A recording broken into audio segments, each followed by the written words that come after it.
over 2.5 million copies, translated into 20 languages, 30 plus years of research, 75,000 survey responses. The Leadership Challenge is the most research backed leadership book in existence. And it's both the best textbook you'll ever read on leadership and the reason why textbooks alone will never make you a leader. Let me explain. Hello, my name is Todd Hagopian, the original Stagnation Assassin and the author of The Unfair Advantage Weaponizing the Hypomanic Toolbox. But today, we are doing a Stagnation Assassin book review of the Leadership Challenge: How to Make Extraordinary Things Happen in Organizations by James Kouzes and Barry Posner.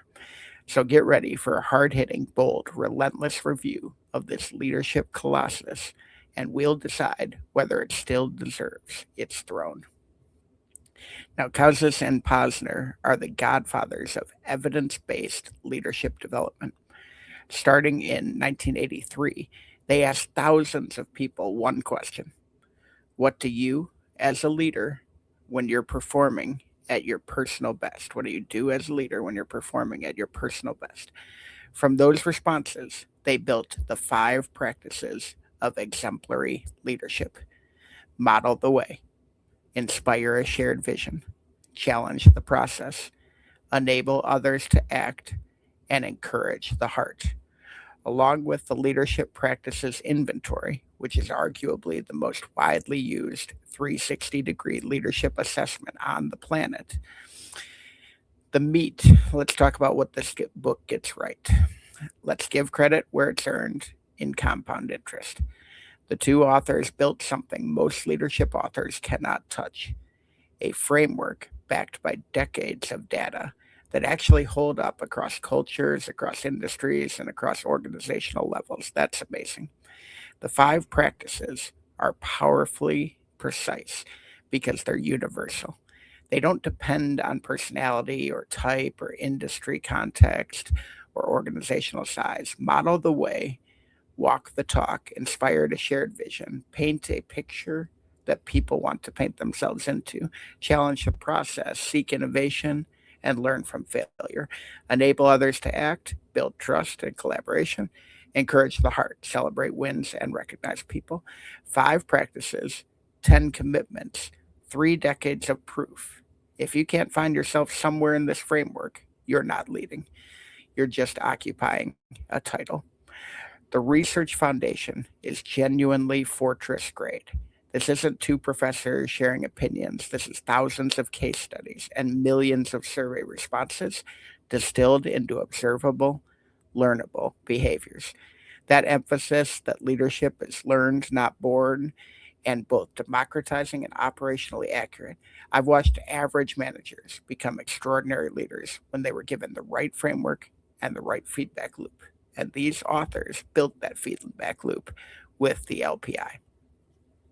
Their discovery that honesty, competence, and ability to inspire are the 3 most desired leadership traits consistently across cultures and for 30 years is the kind of finding that should be tattooed on every executive's team strategic planning wall.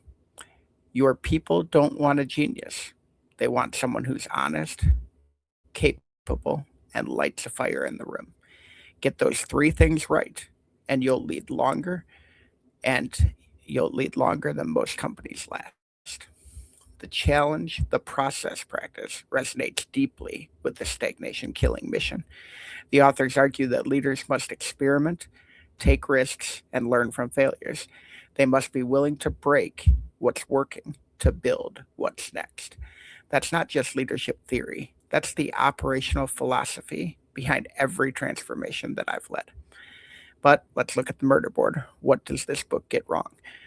And this one's going to sting because I deeply respect this book.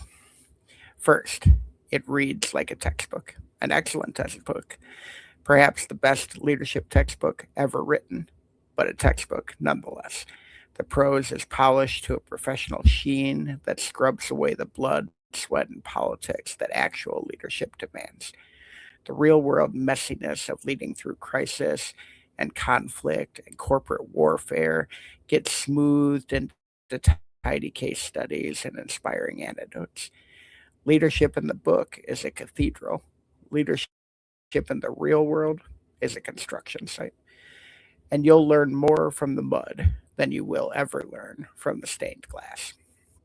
Second, the five practices can feel like they were designed for the leader everyone wishes they had, rather than the leaders that most organizations actually need. In turnaround situations, for example, where I've spent most of my career, you sometimes need to do things that don't, quote unquote, encourage the heart. You need to cut sacred cows. You need to terminate underperformers. You need to make deeply unpopular decisions quickly and without consensus. The two authors' frameworks work beautifully in stable, aspirational environments.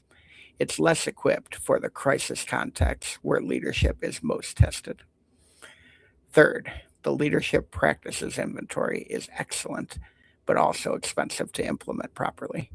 The training, the facilitation, the 360 assessment, it's a significant investment. This creates a gap between the book's democratic promise that anyone can be a leader and the practical reality that full implementation requires organizational resources that not everyone has.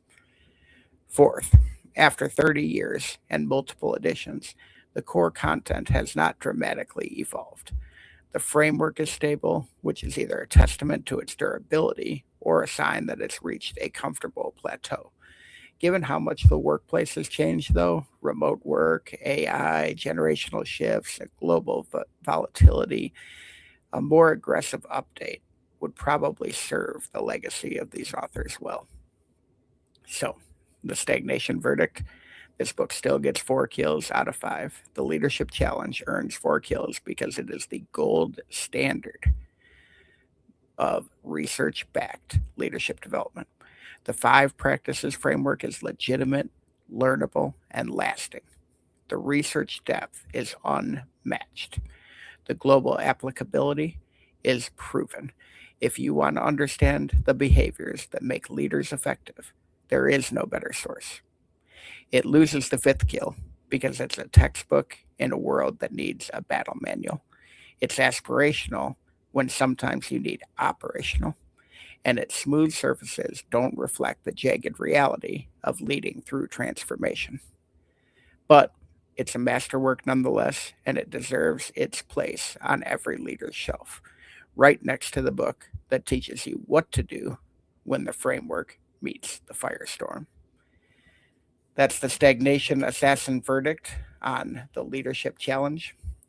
4 kills, research royalty, with room for more ruthlessness. For the framework that bridges the gap between leadership theory and transformation warfare, make sure to grab The Unfair Advantage Weaponizing the Hypomanic Toolbox at Amazon, or go to toddhagopian.com and stagnationassassins.com for the world's largest database on stagnation. Subscribe to the Stagnation Assassin Show today. And remember, leadership is not 5 practices on a poster. It's 5 practices under pressure. The question isn't whether you know the framework. The question is whether you can execute it when everything around you is on fire.